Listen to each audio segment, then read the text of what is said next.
All right, we're live. This is The Secret, How to Fight CPS and Win, and I'm joined by some very special guests tonight.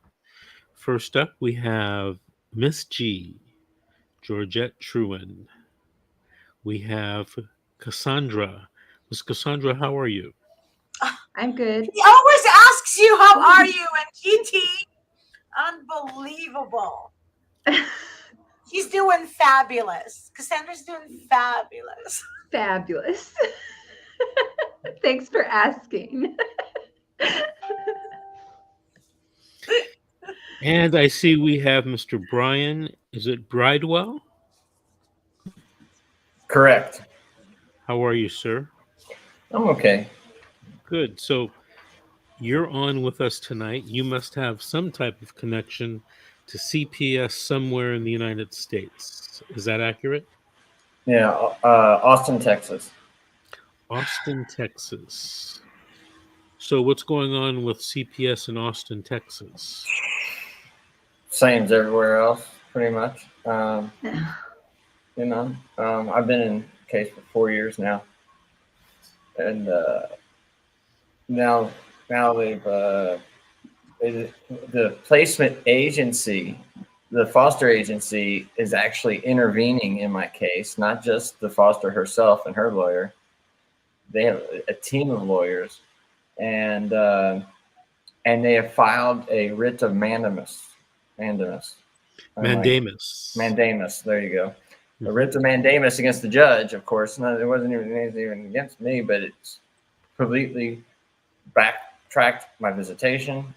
I'm only getting 2 hours right now, supervised at the office, which is insane.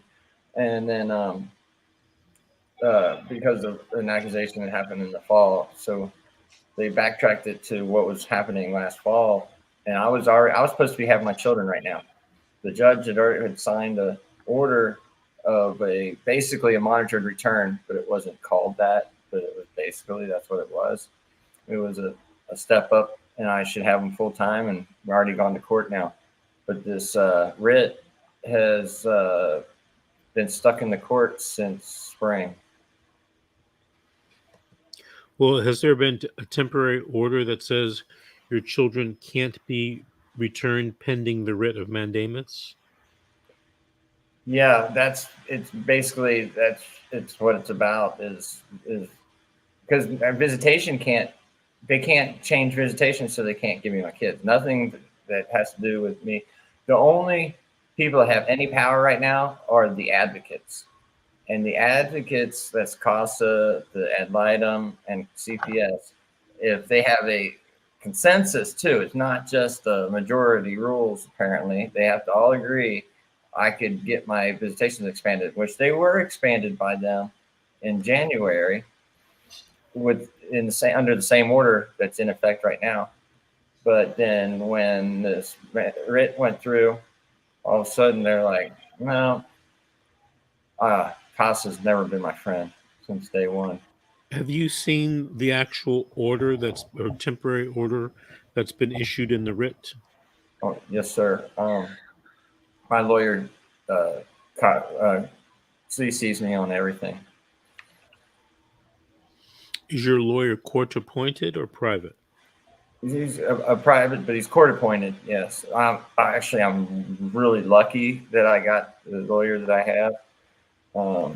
He tries really hard. He's a pit bull in court. Of course, in the nature of it all, it's not like he gets enough money to have a big, a bunch of paralegals and stuff, So I have to do a lot of my own research as well. And I have a friend that also helps me research stuff. Do you think it's possible that you contact your lawyer tomorrow and ask him if he'd like to be a guest on our show? Yeah, I could ask him that for sure. Okay. He's the one. He kind of suggested that I should maybe start taking my case public because where it's sitting, it's just sitting in this court, and there's a three judge panel, and one of them is from the most corrupt county in Texas, and this particular judge denied DNA evidence in a murder trial. I mean, so there you go. That's what I'm dealing with here in Texas right now. And then the team of lawyers that the agency has. One of them's an ex-Supreme Court judge. I'm not supposed to say names, so I won't. But if I said it, you'd be like, "Whoa, that sounds very Mason." But that's partly what I'm thinking is going on here. I think there's something uber political, but like the foster's father or something. Somebody's connected to somebody somehow, because my lawyer says this writ in itself would be like $40,000 to do all the manpower, all the and the placement agency just got in my case just around a year ago, and no one has ever seen anything like this. Caseworker, the supervisor, has been in it for 20 years. My lawyer, 14 years. The ad litem or the parenting coach has been doing it for 10 more than 10 years. Nobody has ever seen the placement agency come in and do this, what they're doing in my case. Would it be appropriate? Ask your attorney if we could get a copy of the writ. I'd like to see it. Okay. Yeah. So ask him if it would be appropriate for us to see that writ. Okay, I will. That's talk to him tomorrow. Yeah, but yeah, this is it's gone. I mean, the things that have been said and done in my case are insane. Everything from dirty feet, the foster complaining that their feet were dirty, to feeding them goat milk, to whether or not their mother was supposed to breastfeed them or not because she was positive for THC, all these things. And their mother, she took her own life 2 years ago. So it's just me, and the single fathers are at a disadvantage in the system for sure. But, so did you listen to our show yesterday? I listened to most of it. Okay, so look, this is what I want you to do, because this is the type of case that's prime for these two things. Number one, you have to go to the website DHHS, Department of Health and Human Services in Washington, D.C., and you have to make an official complaint. Oh, yeah, I did hear you saying that too. Yeah. And then I want you to go to the Department of Justice in your area, the United States Department of Justice, and make a complaint as well. And before you do this, it's of course advisable that you consult with your attorney. Sounds like your attorney's on the ball pretty much. And, make sure that this won't harm your case in any way. I can't think of any way that it would, but you never know. So check with your attorney. Okay? Yeah. So let me ask you this, Brian. Were there any specific questions you wanted to ask me with respect to CPS strategies and stuff like that? Well, I mean, this writ thing is the biggest thing right now in my case. It's what's keeps holding everything back. Right. I haven't seen the writ, so I really can't comment on it. But let me tell you something that I was involved with in maybe 20 years ago. Foster parents sign a contract with the state, at least in California, that they will do everything possible to help you reunite with your children. Okay. And in a case, almost 20 years ago, a foster family did exactly what the foster family in your case is trying to do, not file a writ, but basically keep your children away from you. Okay. Because they wanted to keep the children.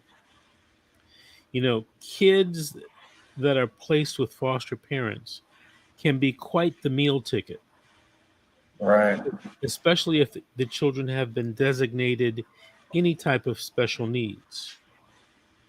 way back when, and I don't really do this anymore, but way back when, I used to represent foster parents. I used to represent them in cases where, the state was trying to take their foster license away because of something, screw up they had done, like abuse the child. I represented a foster parent that caused the death of a child. Caused the death of a child. And I've represented them in cases in the juvenile court where they're trying to keep your children away from you. Right. But they sign, at least in California, and I can't imagine it's not the same for most states because it's all under the same federal regulations. They sign a contract saying that they're going to help or do everything to place the kids back with you, right?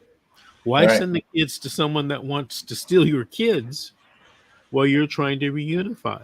That doesn't make sense. Doesn't Was it? Doesn't even make common sense. So I know this lawyer. He's not with us anymore. He's deceased. Who would on occasion sue a foster parent for doing something like that right. because it was basically violating Hold what happened to on. Brian. His lights go out, or they're motion detected. So you might want to talk to your attorney there in Texas and Right. ask him. It's a him, right? Not a her. It's him. Yes. Yeah. Ask him. What does he think of that idea? Now, I've talked to a lot of attorneys about that over the years, and most attorneys will say, that's really aggressive. Maybe we shouldn't do that. And there's a lot of reasons to do it, a lot of reasons not to do it. And that's why I say you got to talk with your attorney. But sometimes that type of thing could put pressure on a foster parent, to give you your kids back and quit trying to, basically take your kids away from you. What happens naturally, and this is just something biologic. If you give me a kid to take care of, and I take care of that kid for the next 6 months, 12 months, guess what? I'm going to become attached to that kid Of course. Of course. physically, socially, psychologically, in every way. I mean, that's just how human beings are built. So when we think we're going to give these kids to foster parents and they're not going to want to keep them, that kind of is a wrong assumption. And where I see it a lot? Foster parents report things that may not be true against parents. Yeah. Like, oh, Brian came to the visit, he was intoxicated. Or he was threatening. Right. He threatened me. Or the kid didn't want to see Brian and kept running away from Brian. Mhm. Or the kid cried during the visit, or the kid cried after the visit. The cried after the visit is not a really good one because you could always argue, well, she cried after the visit because she wants to see me. She didn't want me to be separated. Or nightmares. Right. I got crying out at night. No. So, there is literally a playlist of arguments that they use to keep you separated from your kid. Yeah. Now, I think, this is just me speculating, a lot of that stuff is exaggerated. I think some of the stuff isn't even true. Right. When you're writing a report to the judge, when you're the social worker, and you have an agenda, okay, you want to do what you think is best for the child, it tends to come across in your reports. You go from being neutral and objective to be an advocate, sometimes undercover advocate, to keep the child away from you, away from the parent. The orphanage system that we used to have in this country was thrown out because there were so many problems with it. Right. The big problem is There's so many problems with foster care. And what are we going to do about that? Right. Right? Why Right. don't we just leave these kids with their parents and Right. offer the parents all types of services to keep the kid, at home? Then we wouldn't Now, have all these adoption babies. yeah, but that's a whole nother story. Right. I'm gonna tell you something. When I first started doing juvenile dependency, I became kind of well known, and I got invited to do a training for lawyers up in Monterey.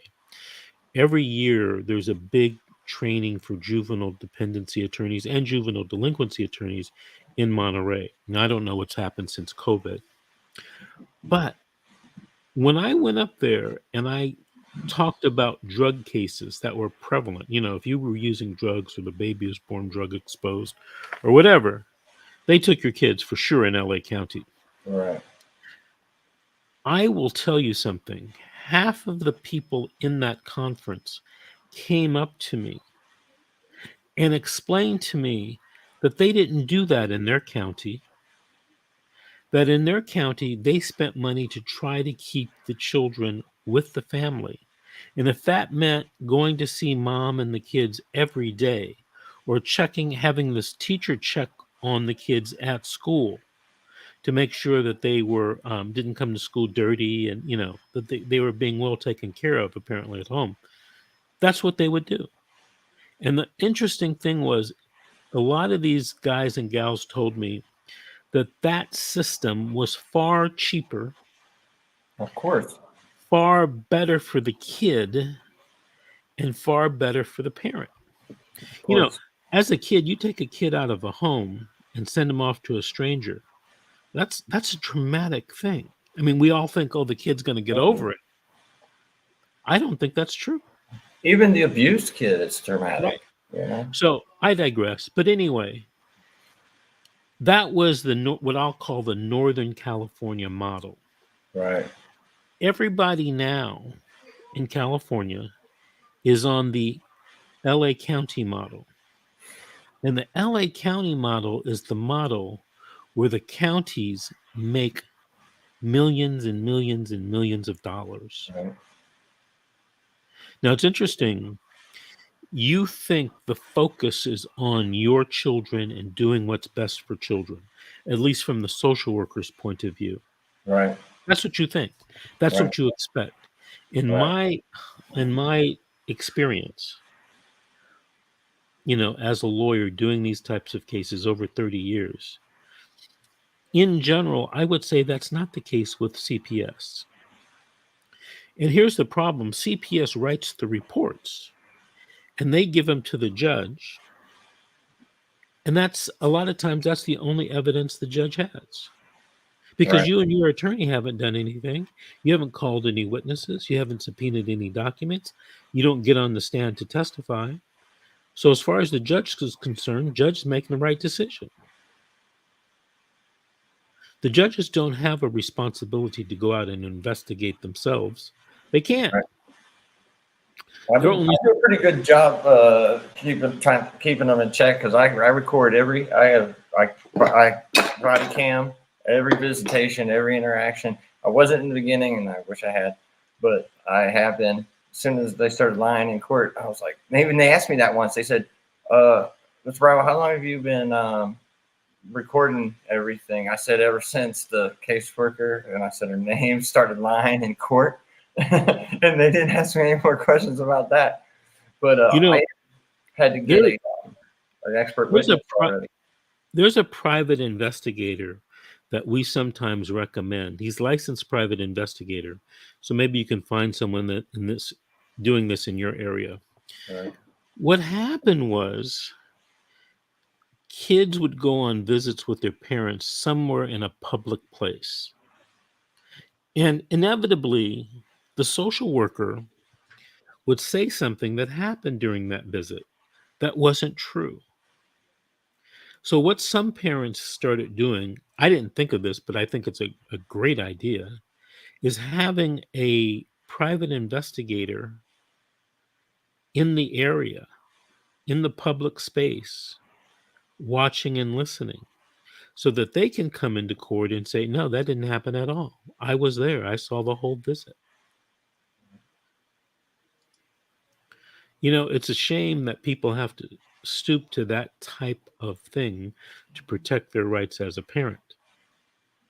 But that's what it's come to. People in my housing have caught people spying on me and my kids already.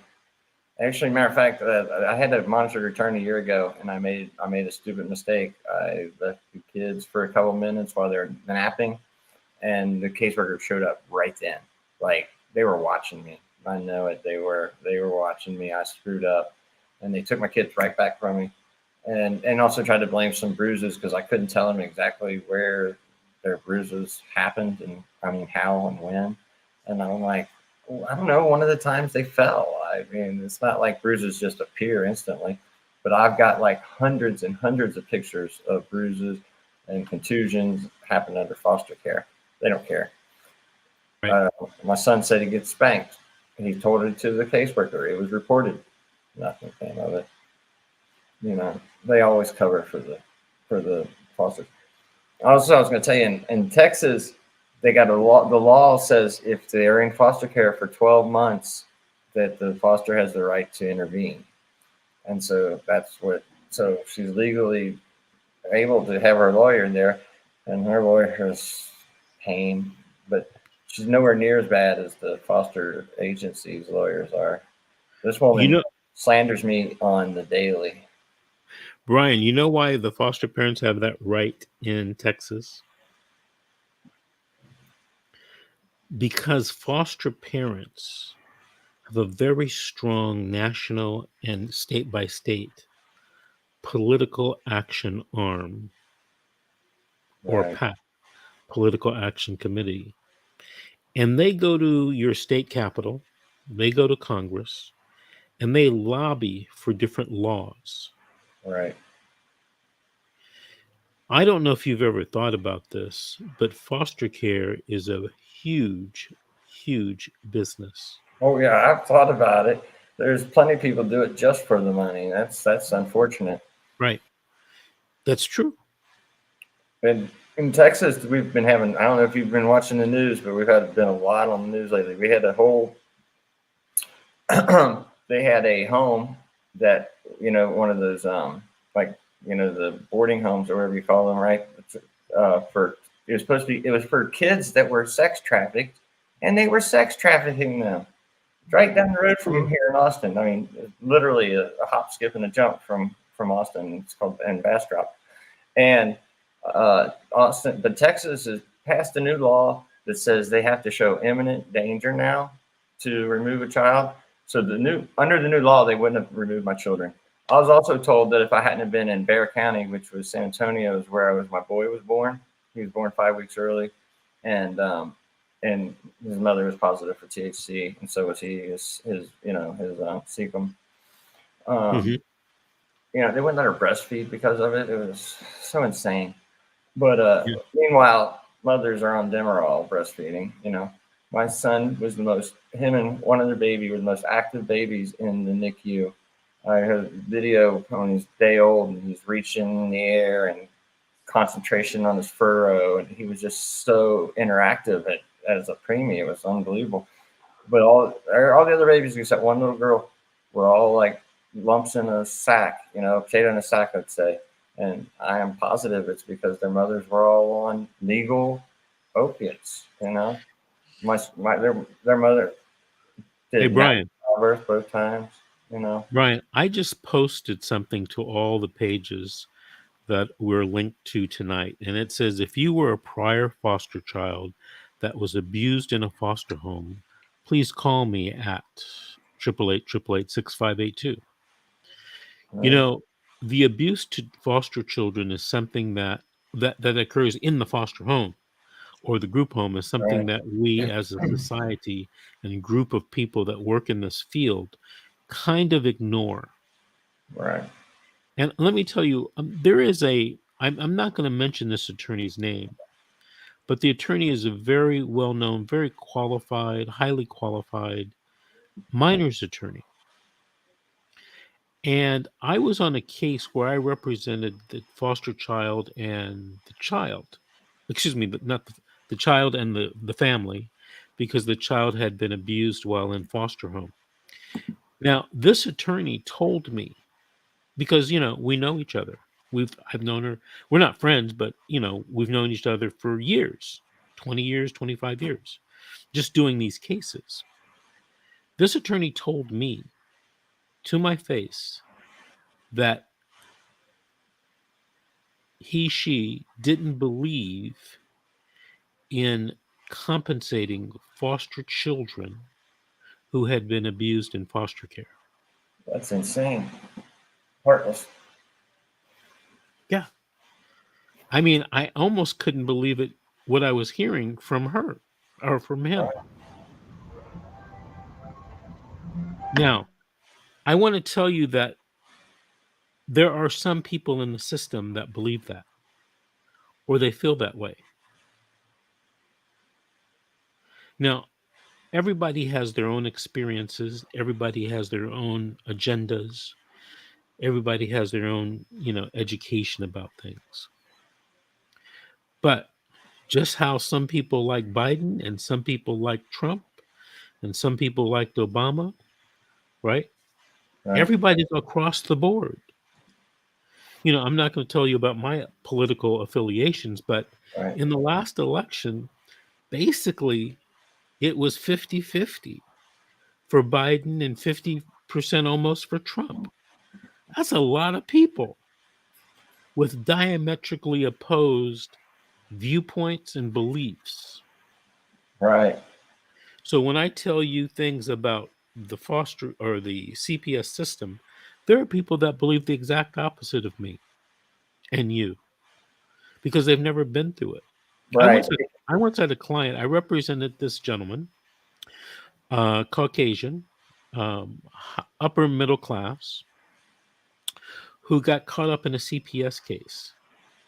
I represented him. And one time he told me something. He goes, Vince, I have to confess something to you. I go, what's that? He said, I always thought people that were accused of child abuse of somehow, being involved in this juvenile dependency CPS system, I thought they were the scum of the earth because they must have done it. Social worker wouldn't have said it unless they did it. That's what he told me. Right. He said it wasn't until I got involved in this myself, Right. that he says, I never would have believed that this could happen in my country, the United States of America. Yep. Most of the people I talk to think that my case, they want to believe that my case is a minority, that it's an extreme minority, and that, and that most of the cases are justified. And I tell them up and down, and my friends believe me now, that when I tell them, I'm like, look, I am not alone.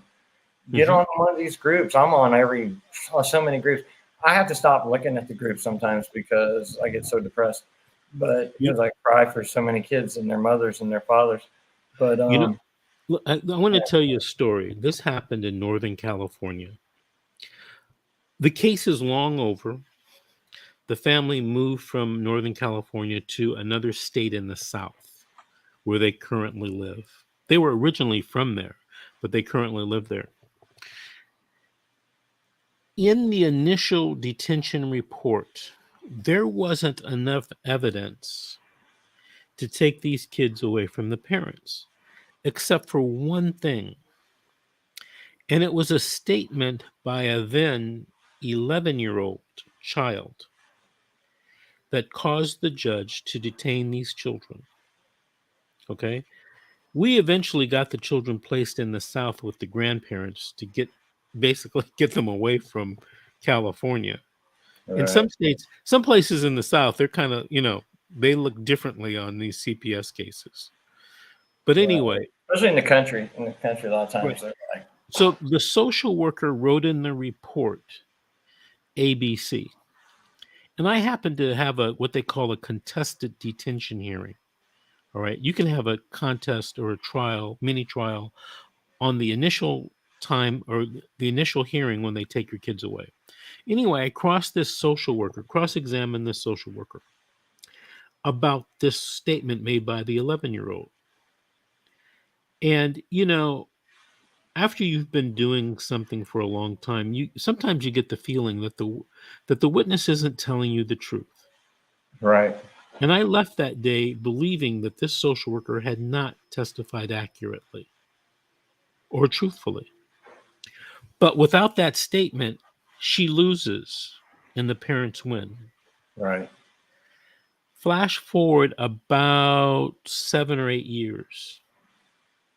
Okay. The family, the parents still keep in contact with me.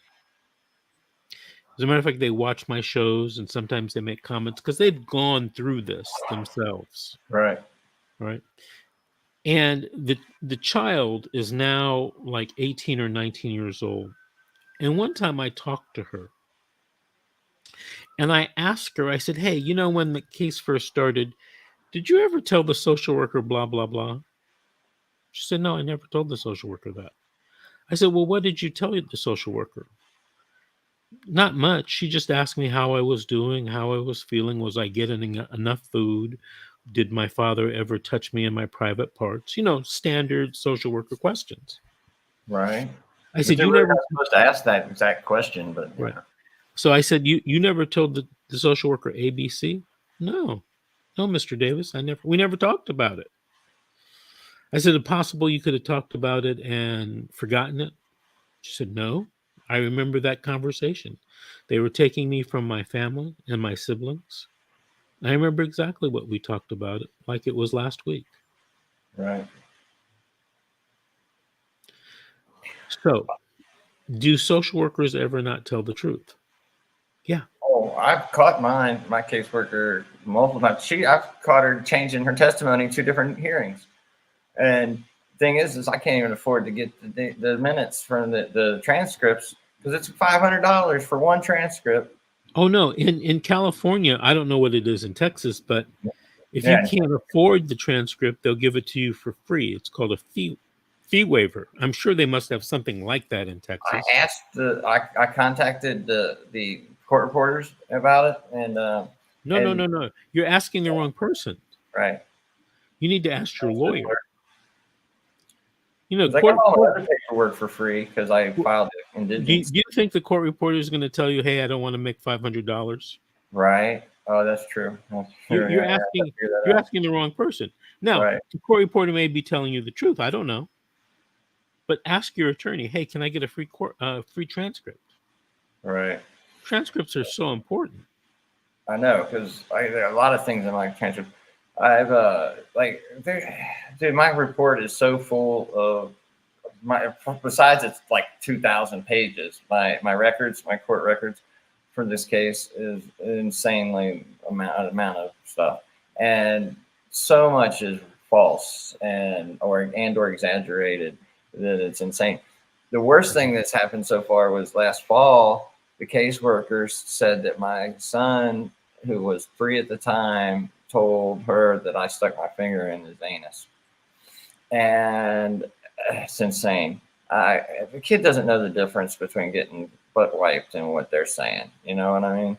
Mm-hmm. And that's what this whole thing. That's why my visits got put back to 2-hour supervised last fall while the report I was being investigated.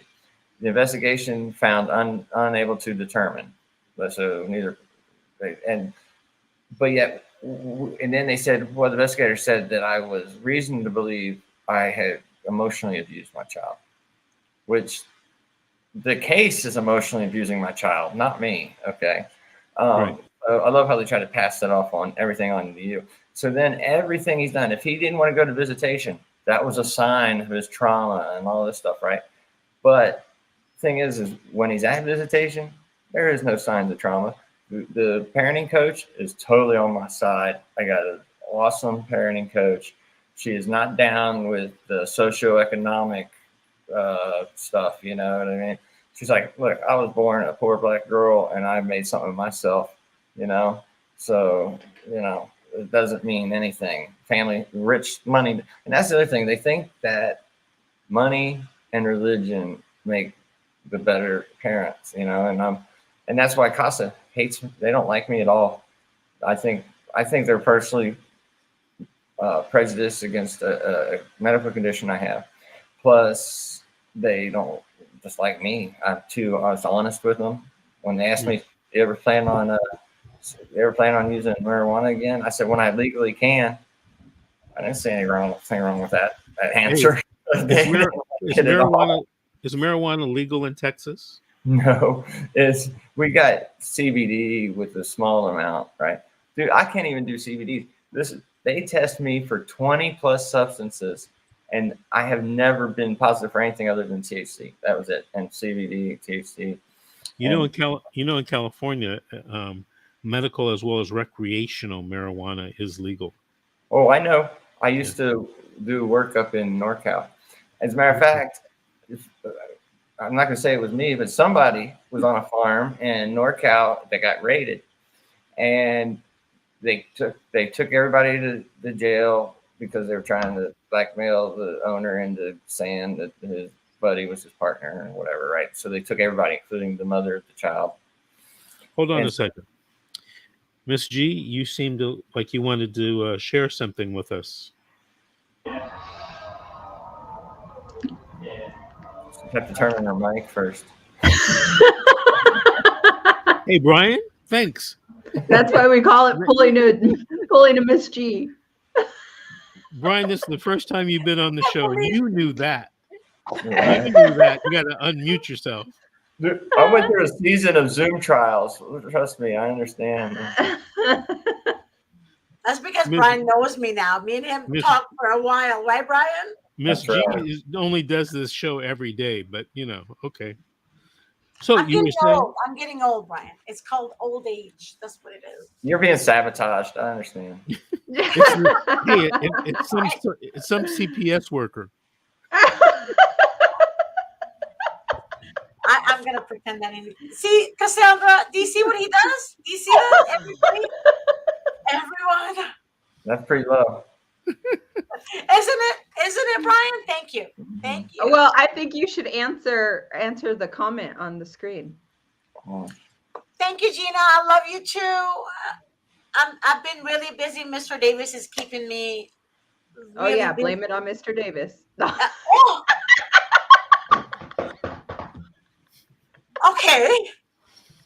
Okay, all right. Go ahead, team up. Team up on me. I was joking. I got Brian. That's right. I got you back. So why don't you answer that question? I think that's why that question is up there. My boss, His Honor, Mr. Davis, keeps me very busy. Very, very busy. But I will do my best. I promise, Gina. I have gotten your text messages. I have gotten Eric's text messages, and I have gotten everybody's text messages. I promise Cassandra and I are going to make it happen soon. Okay? I love you too. I miss you. Miss Cassandra, did you have anything that you wanted to add to Brian's story and dilemma? No, not really. I don't, because I can't give you any advice because I'm in the same situation. Right. But I feel for you. I really do. I know. I feel for everybody too, man. I honestly believe Brian will get benefit. There's a coaching consulting package that Mr. Davis has, and I have gotten a lot of good feedback on that. And in fact, I received a couple of messages today that they actually gotten really good results with that. The only thing is you would have to listen to his advice. Oh. And basically what it is more like having your own private attorney in your pocket, which it benefits a lot of people. So that's something you and I can discuss later after the show, and I'll let what entails in that package. Cool. Okay. Yeah, like I said, I've been really lucky. I started a GoFundMe to try to, because my lawyer suggested that we might want to try to find an appellate attorney, because he's not really an appellate attorney. He's really good at what does, but like I said, he's not an appellate attorney. I'm concerned that my case might not go all the way to the Supreme Court of Texas. I'm not concerned about that as long as I have a lawyer, because actually the Supreme Court of Texas is already on my side. The Supreme Court of Texas has said that the parents have rights as much as the kids do, right? And that taking kids from the home is bad, abusive, and all this stuff. I mean, like I said, their law, they wouldn't even have taken my kid. As a matter of fact, they told me in Austin, it took me 6 months to get transferred from San Antonio to Austin, Bexar County to Travis. They said if it would have happened in Travis, they wouldn't have removed the child. But yet, since they already removed the child, now they're covering their butts for the other agency, even though even though it's not even the same county, they're still covering it, trying to prove that they have a good cause, right? But both my children, luckily, they're in the same home. My boy, he's confused. They let him decide whether he wants to go to visit or not. And I said, that's not even fair to my son, because 4-year-olds, they don't know what they want. I said, there's a reason there's a thing called age of consent, because you're not old enough to make those decisions yet. That's why they have such a term, and he changed his mind, but they don't let him do that for school. They don't let him do that for the doctor, nothing else, So, but it's weird. It's so weird. But during visit, he's great. My daughter, never a problem. And I have videos also of me arriving to visits. I did a compilation of, daddy, and all that. I got compilations of him saying, I love you the most in my family. I want to stay with you forever. Things like that, And so I'm thinking, that doesn't sound like a kid that's traumatized by me, When he's climbing on my shoulders and everything else, Actually, I'm thinking about changing my name to JYM. GYM, I mean, Jim. Because I'm a jungle Jim. We're coming towards the end of the show, and what I want to implement something new, Miss G, Miss Cassandra, and that is this. We're streaming live to about 8 social media platforms. If anybody has a question, put your question in the comments. I get to see all the comments from each of the 8 platforms, and I will answer one of 2 of those questions tonight. Georgette, Cassandra, can you see these comments from the different platforms? Yes. Okay. I can't see anything. There's a new from Gina, says, love you too, Miss G. Can't wait to see your shows again. So if anybody has a comment or a question, please put it in the comment section, in the chat section, and I will try my best to answer that question for you. I can't see. Miss Cassandra, when are you going to be doing your show? I'm supposed to do a show tomorrow at 4. Oh, really? Yes. Is that solo or with Miss G? It's supposed to be solo. Do you guys have a guest lined up? No, not yet. Is the producer Grace? You've been what? I've been doing these shows and interviewing guests and stuff for this show. I haven't even thought about my show. You've been interviewing guests for this show? Yeah. You shouldn't be. Davis, just, That's Just Grace's job. let's focus on Brian. Thank you very much. I appreciate She that. didn't interview me. What's up with that? Yeah, I interviewed did. Oh man, I felt left out. Brian. Are you not happy that I interviewed you? Oh no, I'm so happy. I just Cassandra missed out Now actually. everybody I against lost. me tonight. Let's Right, let's mark that day, October 10th. Okay, right. October 10th. But you know, all the end of that No, but story Brian. was But when. listen, I wanna bring something to your attention. Actually, Okay, we have a client that couldn't afford to hire an attorney, and that man seriously decided to live with his brother and his sister-in-law, and he had a small business, and like literally didn't want to pay anymore a month for that business. He got his twin boys back, and he built his himself up again. right, Oftentimes none of us have money just laying around, right? But right, sometimes you just have to take the extra step ahead of time. Don't right. wait till the last minute, and get yourself ready, because the battle is long and it's not going to happen overnight. You Telling know, him. All we right, hold it, folks. Hold on. Here is Jessica. That's an interesting spelling of Jessica. I live in Oregon. I tried finding the Form 388 petition in Oregon, but I'm told there's not one here. I want my daughter home. I will do whatever to get her home. Okay.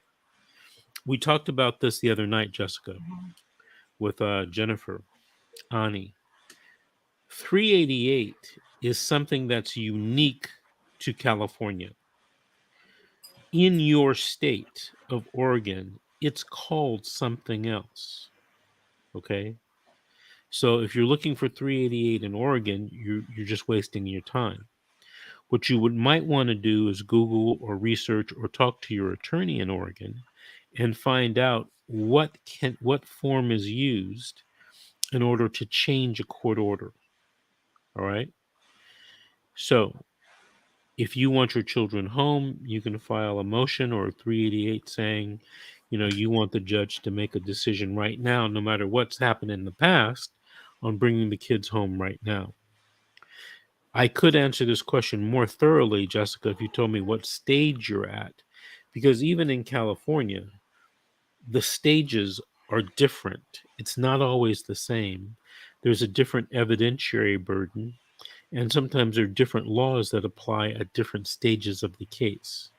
So keep that in mind. And also keep in mind, and I tell people this all the time, evidence is the most important thing in any particular case. Evidence. Evidence is defined as witnesses that get on the stand under oath, who swear to tell the truth and tell the truth, and documents or pictures or videos that are presented to the judge for the judge to take a look at. Okay, so evidence. Okay, Jessica has gone on and says, please help me. I'm a good mom, have raised wonderful kids. It is true that there is not a form for change of circumstances. Okay, well, I'm sure that there's one in Oregon. You just have to find it, and you have to talk to your attorney. But Jessica, I have good news for you. Since you posted these questions, and it appears to me that you need some further counseling on this issue, what I want you to do is I want you to contact Miss G, and Miss G or Grace, and they'll arrange a free consultation for you. And we can talk about your case in a little bit more detail, Jessica. Okay? All right, folks. That's the end of the show tonight. I want to thank everybody for watching and listening. Thank you, Miss G. Thank you, Miss Cassandra. Thank you, Brian. I appreciate you being on the show and Thank sharing you. your story with CPS. And Brian, if you ever want to come back, just let us know. And Brian, if you want your own show, if you think you can help other people and other Oh, yeah. parents, please let Grace and I know, or Miss G know. It's my goal, Brian, to have 24/7, 365 Yeah. shows about CPS. You know how CNN does the news Right. 24/7? Okay, Right. we want that same thing on social media for parents who are having these problems when they can go anytime and get information. Okay, because the bottom line is parents are where they are because they don't have information. And I Right. want to solve that problem 24/7, 365. Yes, Miss G, I see you raise. I have to bring something to everybody's attention. Davis and I received a call today. Um, do you remember? If you guys recall, I said on my show so many times to be careful about the child advocates on social media. This lady explained to me and Attorney Davis, and in fact, she actually going to hire us. She said that she trusted a group on social media.